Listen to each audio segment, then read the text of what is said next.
десеңіз айтайым-ау, ноғайның бетін білгенден соң, ақ дегенде ақ жігерім-ау, күйгенден соң. Сыйлы, аявлы, баалы, бек яхшы ноғайлар. Қырымлы братка-сестричкаларыдың аттынан сізді ақ юректен саламлаймыз. Наконец у нас появилась долгожданная, доселе неслыханная, до сего дня небывалая возможность рассказать вам о вас. Мы ждали ее последние 800 лет. Любовь крымских татар к ногайскому народу столь велика, столь безраздельна, столь самозабвенна, что северных акайчиков и апайчиков своего народа мы называем ноғайлар. В нашей памяти еще свежи воспоминания, как терзаемые вами народы обзывали вас то половцами, то печенегами, за что золотоордынский Беклярбек Тумен-Баши Ноғай регулярно навешивал обидчикам больших кыпшаков. Когда-то вас было так много, что ногайцы стали основным населением Орды, выставляя единовременно более 300 тысяч шоли яс егитлар, третируя и торпедируя всех, кто выходил из дома не вовремя.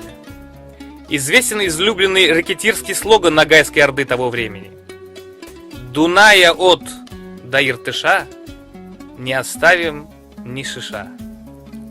Премьер-министр Золотой Орды Ноғай был настолько влиятельным, что сам утверждал и свергал ханов, будучи ее фактическим правителем.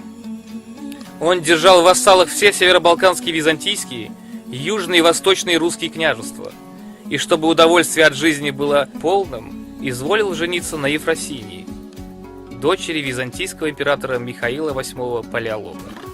Мифологический отец-первопредок ногайского народа Тумен-Баши Едике восседал в столице Ногайской Орды, городе Сарайшек, через который проходил главный караванный путь, соединявший Восточную Европу со Средней Азией.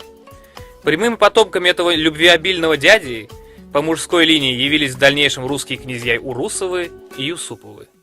В воспитании, как она есть ногайского егита, первостепенное значение имела военная подготовка.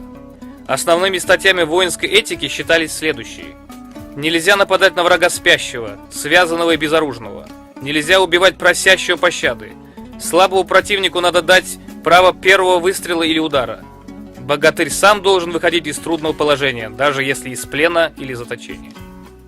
Неудивительно, что ногайцы долговременно держали весь Дэшты-Кипшах и часто улыбались. Ногайские послы впервые прибыли в Москву в